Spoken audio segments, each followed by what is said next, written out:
todos. Vamos nesse momento nos ligando com o nosso mentor individual, com a espiritualidade amiga desta casa, com Joana de Ângeles, Irmã Rosário, Irmã Teresa, e agradecer a todos pelo carinho, pela amizade, pelo acolhimento. Nos ligamos com nossa mãezinha querida, Maria de Nazaré, pedindo a ela que nos envolva na sua luz, na sua paz, na sua serenidade, que nos aconchegue juntinho ao seu coração de mãe num abraço muito caloroso. De mãos dadas a Maria, chegamos à presença do nosso Mestre amado Jesus, e a Ele pedimos que derrame a sua luz sobre nós, que nos auxilie no entendimento e na aplicação dos seus ensinamentos em todos os momentos da nossa existência.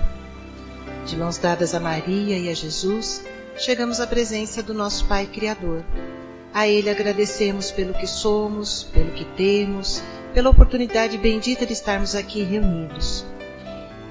E vamos nesse momento elevando os nossos corações e os nossos pensamentos em louvor e agradecimento, dizendo ao Pai: Pai nosso que estais nos céus, santificado seja o vosso nome, venha a nós o vosso reino, seja feita a vossa vontade, assim na terra como nos céus. O pão nosso de cada dia nos dai hoje, perdoai as nossas ofensas, assim como perdoamos aqueles que nos têm ofendido. E não nos deixeis cair em tentações, mas livrai-nos de todos os males, pois vossos são o reino, o poder e a glória para todo sempre. E harmonizados que estamos, vamos nos ligando com as equipes espirituais de tratamento desta casa, pedindo que seja derramado a luz branca do Cristo sobre todos os assistidos. Essa luz vai serenando, acalmando e tratando a cada um de nós. Pedimos às equipes de P2 que projetem a luz azul sobre todos nós. Essa luz vai percorrendo o sistema nervoso central, tratando cada um dos centros de força, trazendo todos eles no equilíbrio. Pedimos às equipes de CH que projetem a luz rosa no coração de cada um dos assistidos. Essa luz vai serenando, acalmando esse cardíaco, fortalecendo a fé e a confiança em cada um de nós. Nos ligamos com as equipes de P3B. Pedimos a projeção da luz branca do Cristo, de um azul muito intenso que envolverá o coração e a mente de cada assistido. Pedimos também que sejam feitos todos os cortes de ligação que se fizerem necessários, que essas energias sejam levadas para o astral para o tratamento mais adequado. E vamos projetando um azul muito intenso em todo o sistema nervoso central e periférico, neurovegetativo, um rosa claro no cardíaco para aumentar a força, a confiança, a fé, um amarelo claro no frontal para ter pensamentos positivos, maior ligação com o mentor individual e força de vontade. E pedimos uma cúpula rosa clara vibrante da cabeça aos pés, envolvendo todos os assistidos de P3B. Aos assistidos de saúde, pedimos a projeção das cores do arco-íris, fazendo como uma cúpula protetora, envolvendo cada um desses assistidos pelo tempo que se fizer necessário. Que assim seja, Senhor. Graças a Deus. Convidamos a todos para que assistam neste momento a palestra que será colocada no ar. Que assim seja. Que a paz, que o amor do Mestre nos envolva uma vez mais, meus irmãos. Conhecereis a verdade, e a verdade vos libertará. João, capítulo 8, versículo 32. João Evangelista nos diz esta frase.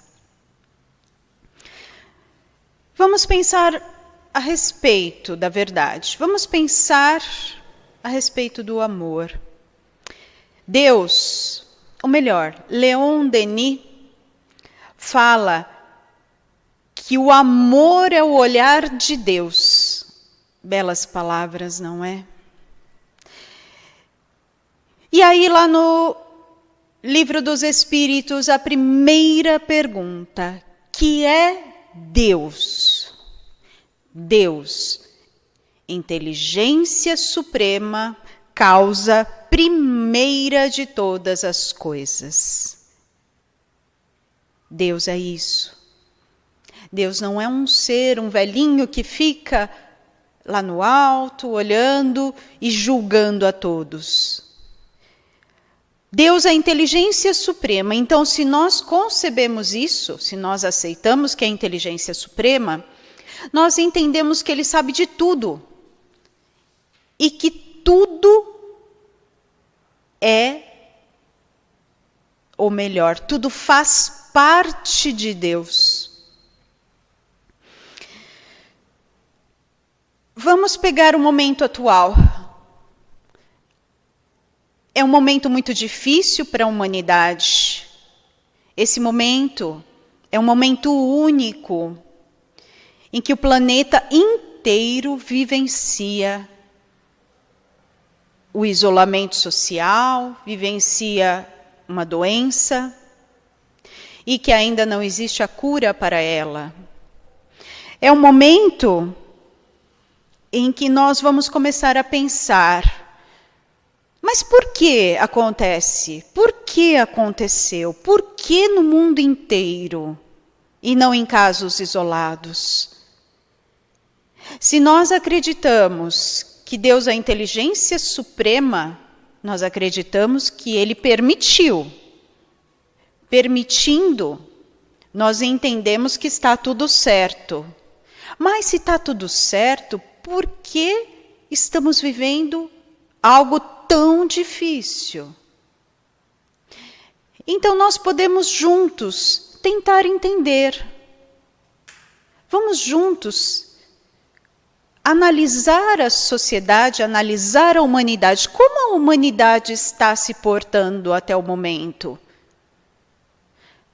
Será que a humanidade, que nós somos a humanidade, não estava se importando com coisas equivocadas? Se Deus permitiu isso com todos nós? Quais eram ou quais ainda são os valores? Então vamos refletir. Pode ser isso. Não estou afirmando. Estou aqui apenas tentando entender junto com vocês. Por que Deus permitiu? Então, se nós estamos pensando que a humanidade não estava dando valor ao que é verdadeiro, ao que é necessário, então ao que a humanidade estava dando valor? Ao que nós valorizávamos? Será que não é isso? Será que a lição não é essa? Porque agora nós estamos tendo tempo de pensar. Conversava com uma amiga esses dias e ela falou assim: nossa, Mônica, os meus batons estão vencendo todos. Agora nós mulheres que gostamos tanto de batom, usamos a máscara. E o que adianta passar batom? Vai sujar a máscara, vai ficar aquela meleca. Ah, minha base também venceu. Não precisamos mais de base. Não estou dizendo que esses valores pequenos, né, essas pequenas coisas, isso é só para nós linkarmos com algo além, com algo maior.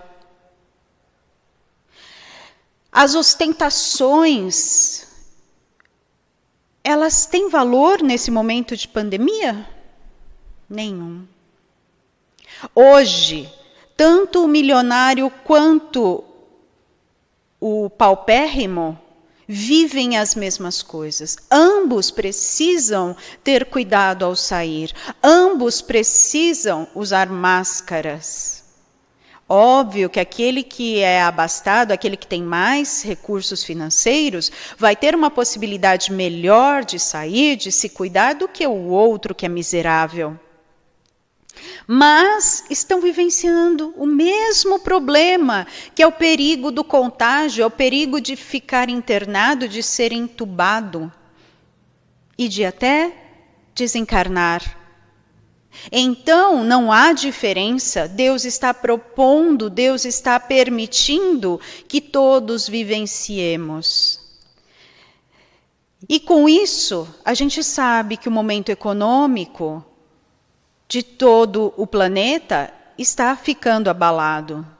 Nós vemos empresas que estão fechando, nós vemos profissionais liberais que não estão conseguindo sustento, nós observamos muitos daqueles que são humildes terem o apoio do governo financeiro e estar conseguindo sobreviver, às vezes, melhor do que aqueles profissionais liberais. Então, vejam os valores. Não estou dizendo que eles mereçam, não estou dizendo que é devidamente certo que eles percam os trabalhos, as empresas. Não, não é isso.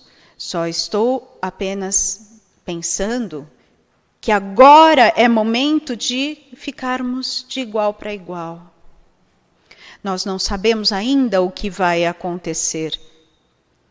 Eu me lembro, quando criança, eu ia para uma colônia de férias, e nessa colônia, ao lado dela, existia um terreno baldio e um muro alto, e nós, que éramos crianças, ficávamos ali naquele muro, olhando o terreno baldio. E naquele terreno morava um mendigo. E nós conversávamos com ele, era encantador conversar com ele. Nós ali em cima, ele ali embaixo, e ele gostava muito das crianças e de como nós conversávamos com ele. Esse mendigo, ele era poliglota. Então nós pedíamos para que ele falasse várias palavras em várias línguas, e nós ficávamos encantados. Pensemos, meus irmãos, o que esse mendigo foi na vida? Certamente teve possibilidade do estudo. Certamente um dia ele teve um certo recurso financeiro. E naquele momento, ele estava vivendo nas ruas. Então, a gente vê que ter o material não quer dizer que nós iremos manter. Usar os bens terrestres, os bens materiais, é algo que nós devemos fazer, sim, com prudência. Porque na hora de ser retirado, ele vai ser retirado. Se assim Deus o quiser. Seja feita a vossa vontade aqui na terra, como no céu. E é assim que nós dizemos, não é? Então, meus irmãos, estamos vivendo um momento que nós somos iguais. Que podemos ter e perder, ou que podemos não ter nada e adquirir. Então, estamos percebendo que não há diferenças. O que Deus quer com isso, será? Será que Ele não quer que percebamos, além de sermos iguais, que nós percebamos o potencial da nossa fé? Que nós percebamos o potencial de cada um? Nesse livro aqui, Da Dor Nasce o Amor, não é um livro espírita, é um livro escrito pelo Dr. Fábio Augusto, um médico, que conta seus vários casos com seus pacientes. E tem um caso muito bonito aqui, que chama Amar Sem Limites. E ele conta a história de uma moça, seus 30 e poucos anos, que foi ao seu consultório, e ali ela queixava-se de apenas uma das pernas estar muito inchada, e com um certo desconforto. O porém é que ela estava grávida de algumas semanas. Então ele pediu que ele examinou, percebeu que ali era um caso até que razoavelmente sério, pediu que ela ficasse internada para ficar com a perna para cima, pediu alguns exames e no exame detectou que ela estava com trombose. Ela ficou muito abalada, chorou com o marido, mas ali ela ficou no hospital e continuou a sua bateria de exames. Nessa bateria, foi detectado um câncer de mama.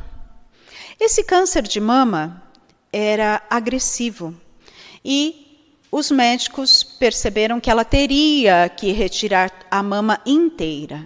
Mas vejam, ela estava grávida. E posteriormente, em seguida à cirurgia, ela teria que fazer a quimio e a radioterapia. Ou seja, ela precisaria tirar o seu bebê. Ela chorou muito com o esposo. E o médico, o Dr. Fábio Augusto, foi para casa extremamente triste com aquela situação. E ele mal dormiu, pensando nessa paciente. No dia seguinte, ele e a equipe toda iria até o quarto verificar o que ela havia decidido. Qual foi sua surpresa ao entrar no quarto? Ali estava a família toda. Ela, seu esposo e seus outros 2 filhos, 2 meninos. E ela disse ao doutor Fábio: doutor, eu tomei a minha decisão. Já não chorava mais. Eu não vou fazer a cirurgia agora. Por amor à minha filha, que ela já sabia que era uma menina e tão desejada, eu vou encarar a gravidez com muita fé e vou ter a minha neném. O médico respeitou, mesmo sabendo que o protocolo não seria aquele. Pediu para que ela assinasse um termo, porque durante a gestação não sabia o que poderia ocorrer. E assim aconteceu. Ela teve a neném nasceu saudável, e 15 dias depois ela fez a cirurgia, retirou a mama toda, fez as sessões de quimioterapia, fez as sessões de radioterapia. E os anos se passaram e o Dr. Fábio não teve contato. 5 anos depois, quem vem ao seu consultório? Essa mesma paciente. Feliz, com a menininha de 5 aninhos, mexendo em tudo. E ela agradeceu ao médico por respeitar a sua decisão. O que nós vemos com esta história, como o Dr. Fábio até termina o capítulo? Que muitas vezes nós temos a dificuldade de nos entregarmos ao Pai Criador.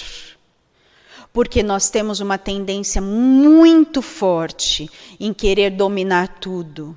Nós achamos que nós temos controle sobre tudo. E esta pandemia veio nos mostrar que nós não temos controle sobre tudo. Será, como essa paciente, nós não precisamos desenvolver a fé? Nós não precisamos desenvolver o nosso interior? Nós não precisamos nos conhecer para que a verdade nos liberte?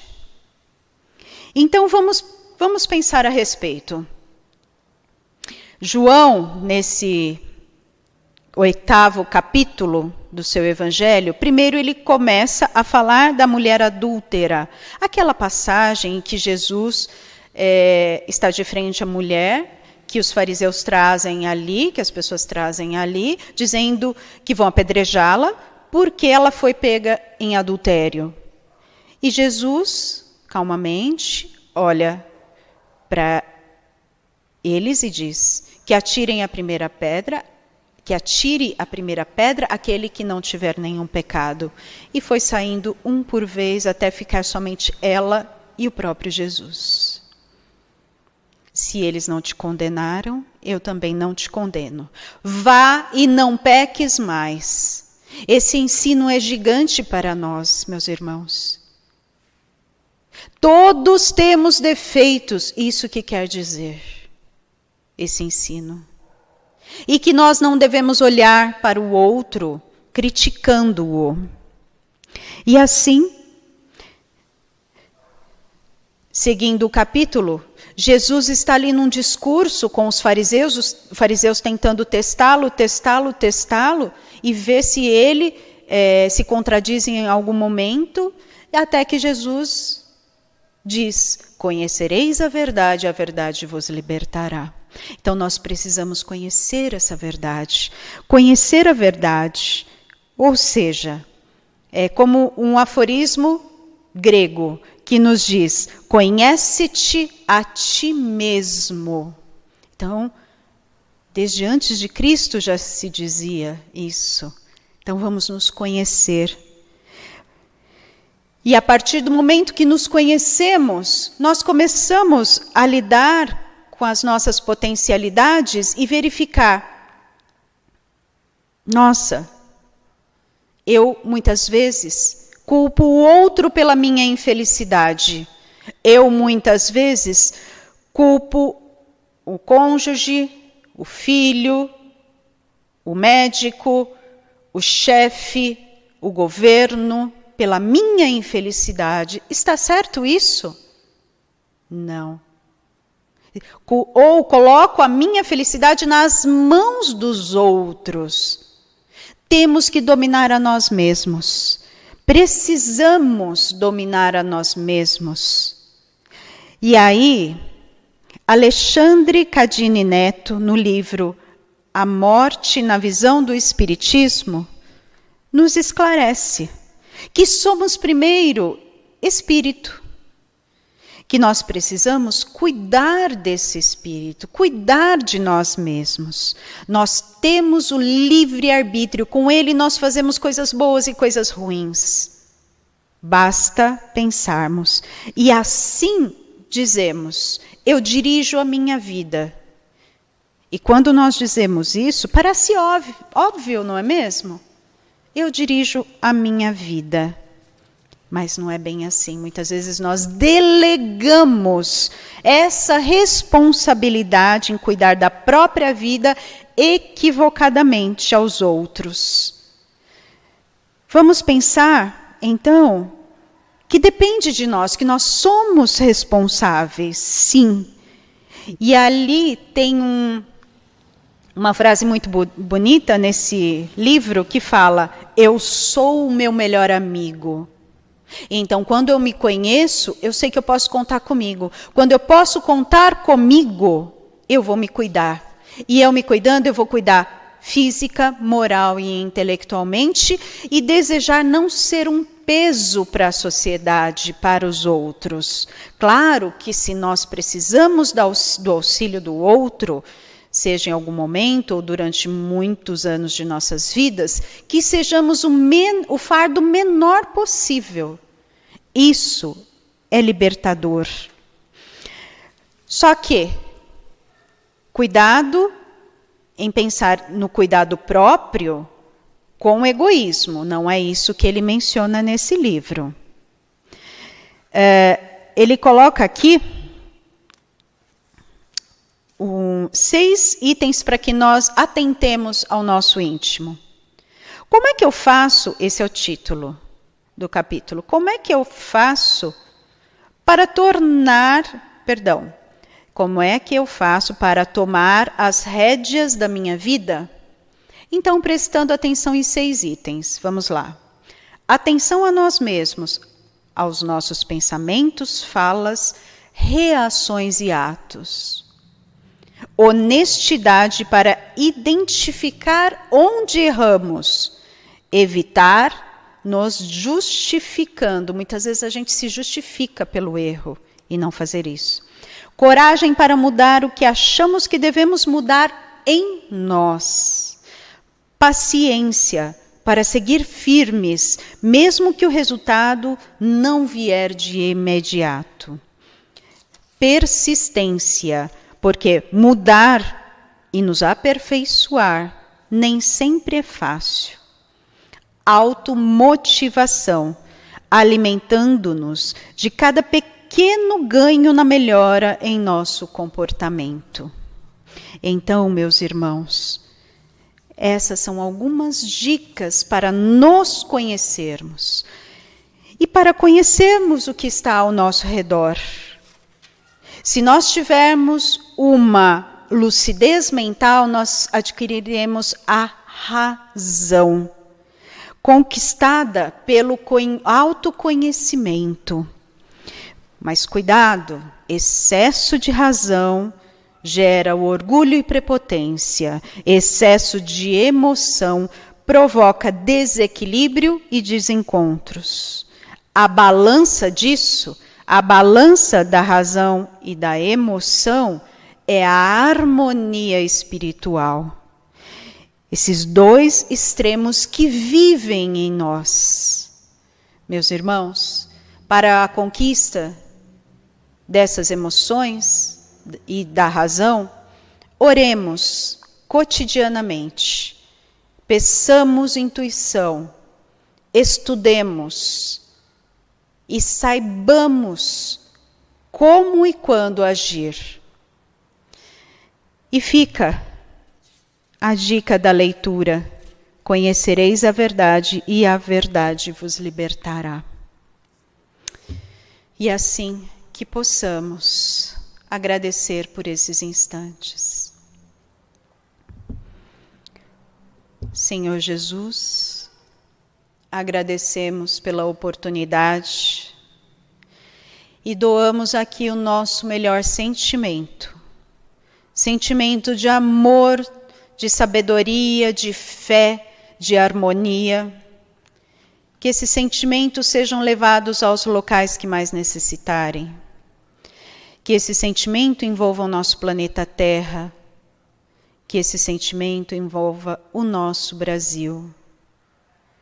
Que o anjo Ismael, preposto por Jesus para evangelizar a pátria brasileira, receba essa nossa pequena doação mais sincera. E vibremos por toda a humanidade, para que ela aprenda, para que nós aprendamos a viver e a conhecer a verdade, pois só assim nos libertaremos das amarras e da nossa imperfeição. Que assim seja, graças a Deus.